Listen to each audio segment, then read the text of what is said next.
everybody, it's me, GhostCritic, back with another Thursday comic book review show.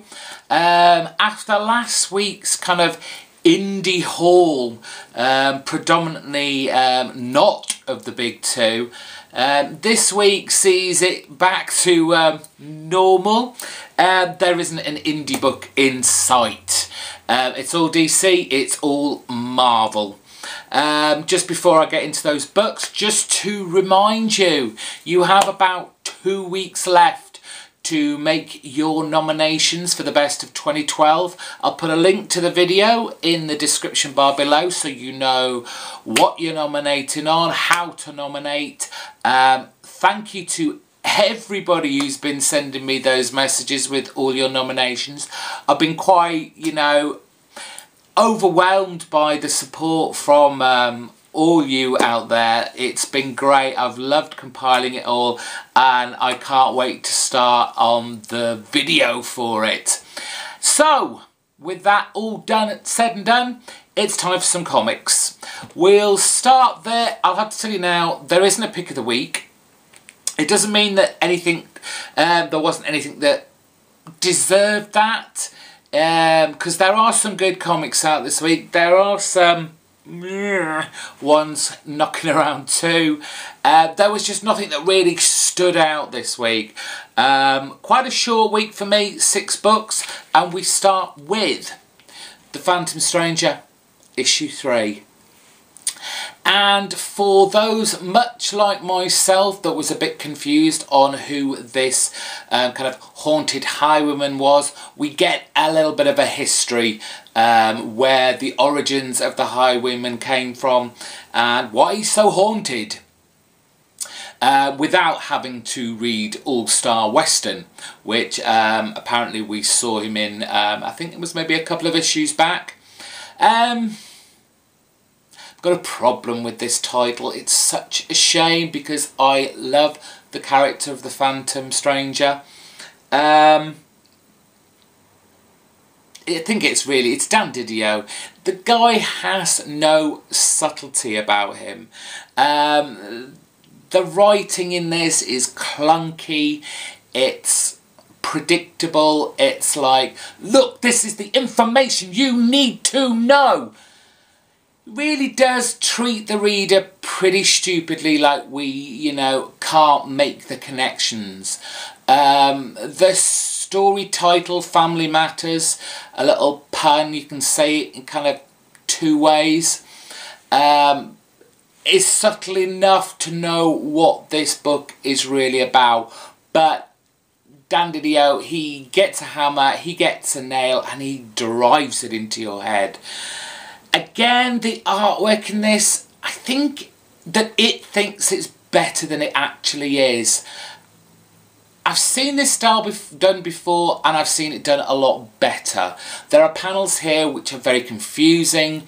I'm not quite sure, without kind of really straining at it, look what's going on.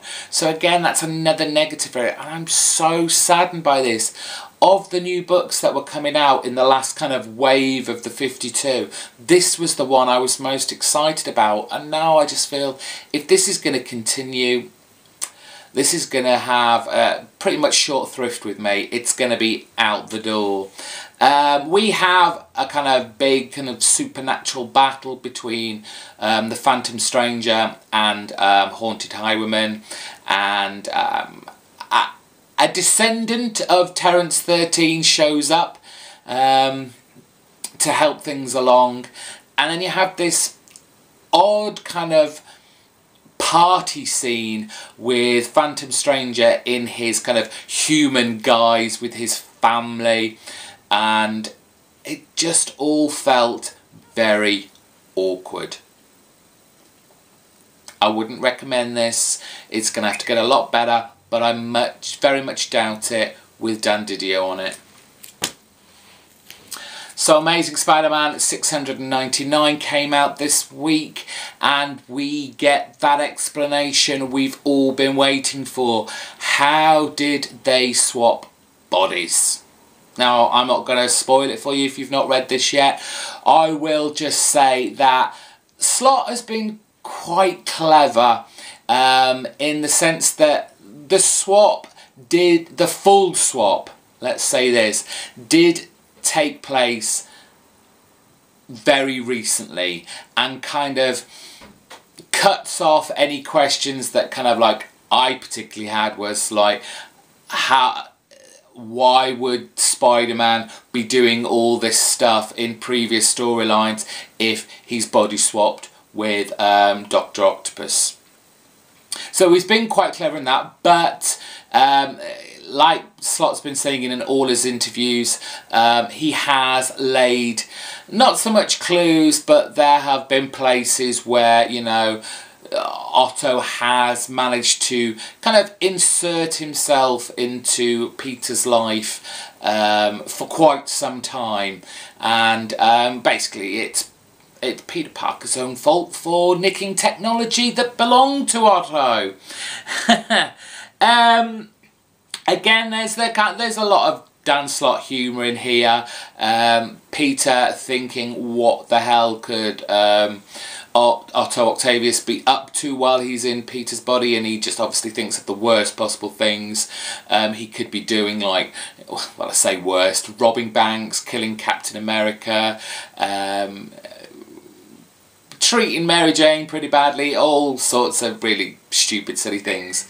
There's also quite a funny moment where he realises, obviously, if Otto's got all his memories, all Peter's memories, then maybe Peter can access all Otto's memories, and he kind of relives a few memories he'd rather not have known about or seen.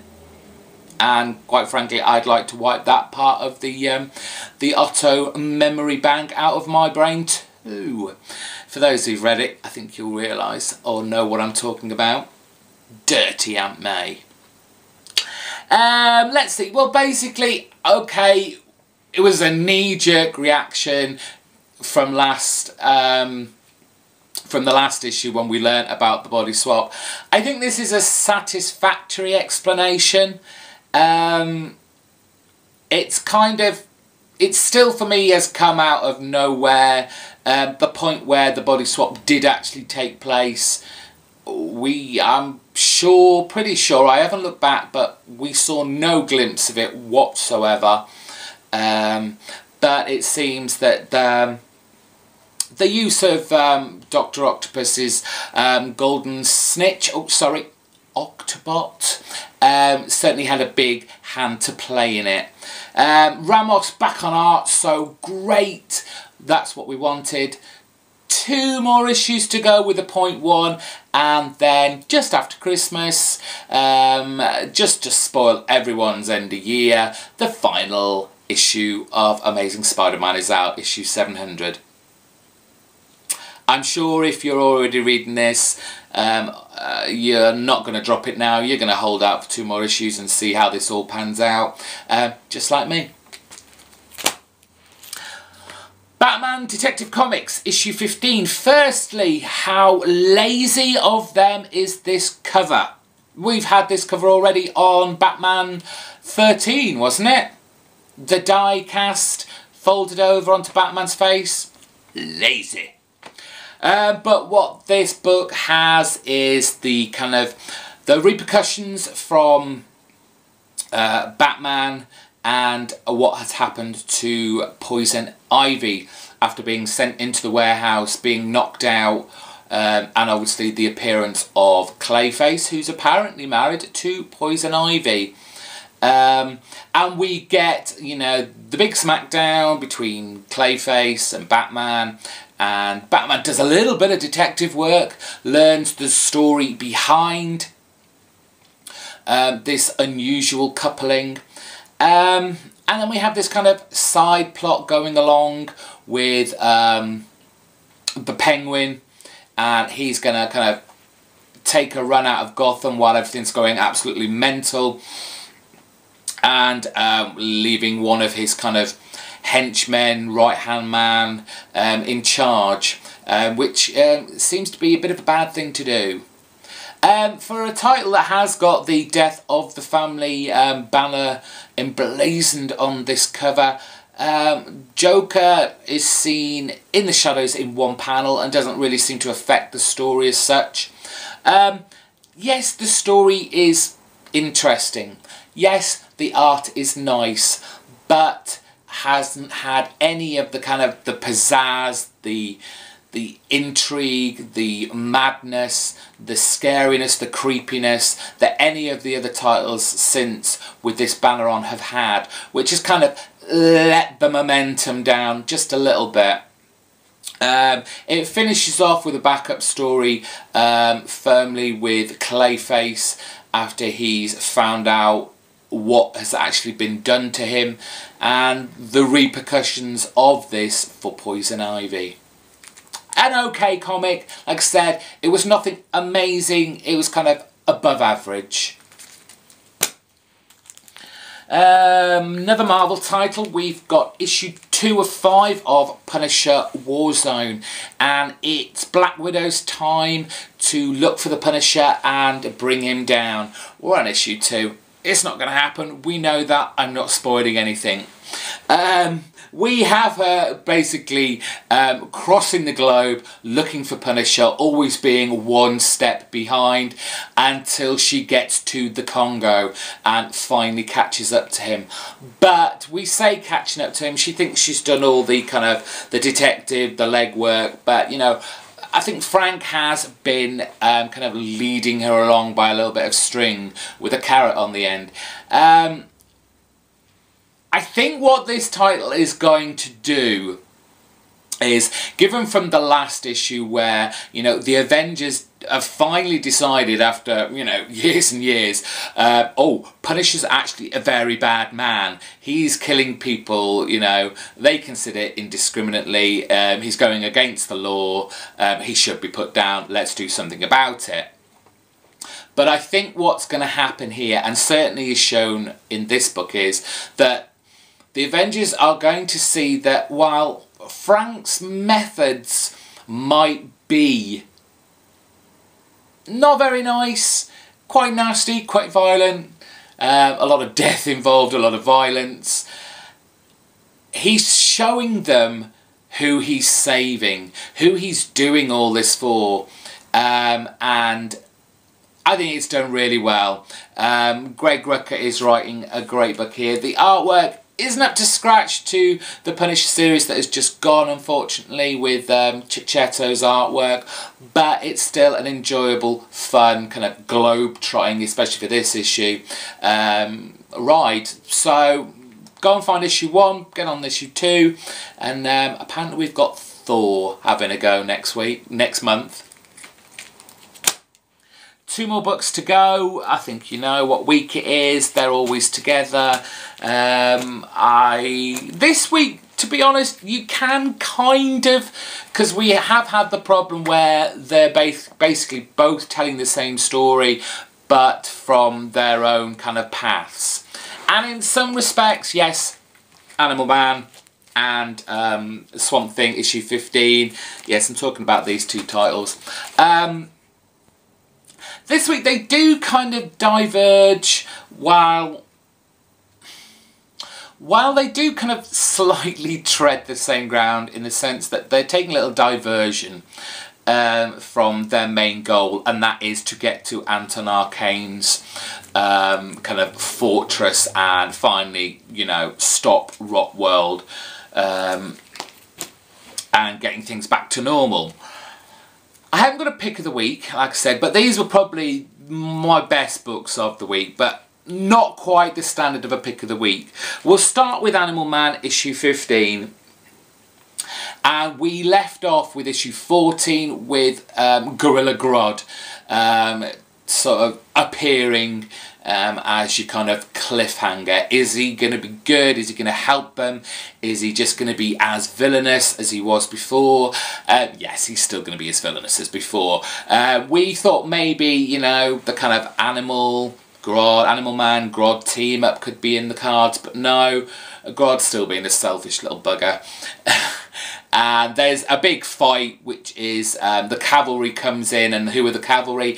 It's Frankenstein and his patchwork army. And it's kind of from this place where Buddy's told, you know, okay, you go into Anton Arcane's fortress to take him down, but it is heavily guarded. People have tried and failed very badly. You need someone with great power to be able to help you at least get anywhere near. And so we're off to Metropolis. And immediately you think, Metropolis, someone's there. Is it Superman? Is it Superman? Did he somehow escape the rot? Is he going to be this great power, this great strength that is going to tip the balance and help Animal Man Buddy Baker defeat Anton Arcane? So there they go, they're off, trudging off to Metropolis. We have a brief interlude with Maxine and what happened before Rockworld and her kind of meeting up with William Arcane. Unfortunately, being so young, she's also quite naive and takes William Arcane's at his word that he knows where his mother and grandmother and brother are and that they're safe. So she toddles off with him. Silly girl. And we are basically back. Buddy's now we're back in Rockworld. Buddy's having a dream. It's another of those kind of cryptic clues are thrown in from his son Cliff, and it all kind of, it's a patchwork kind of book. A lot of things happening here that don't necessarily move the story along any in their journey per se, but Lemire is building it up. He's building up like Animal Man always has been. He builds it up quite slowly, but then you eventually get there and you're satisfied, and I'm being satisfied with this book. We obviously get to Metropolis, and we get to the kind of cavern cave under the rubble. Who is it? Well, it's not Superman, but who is it, and how did they get like that? Good issue. I'm loving Rockworld. I know people are having a few problems with Rockworld and starting to get a bit fatigued with it, but I'm still with it. And finally, Swamp Thing issue 15. And again, we left off with Swamp Thing battling with Deadman, and it's William Arcane. Now kind of King of the Seas, has the ability to control kind of the Rockworld fishies and everything that lives under the water, or did. And it's from this fight that, you know, not everyone is going to leave intact. And it certainly leaves Swamp Thing in a little bit of a quandary. But the book is mostly about Abby before Rockworld. How she was kind of captured by Anton Arcane, what his plans are for her, or what his plans seemingly are, and those flowers were there for a reason in that Swamp Thing annual. Well, they make an appearance again in an attempt to make Abby forget who and what she is, but she's a fighter. Yes, Abby is a fighter, and we have yet another dream. Abby's dream this time, lots more crypticness, but these dreams, do they hold the key to how they are going to defeat Rockworld? We go back to Swamp Thing. He's been heading his way to Gotham City, because the secret is apparently there to its defeat, and he meets Batman.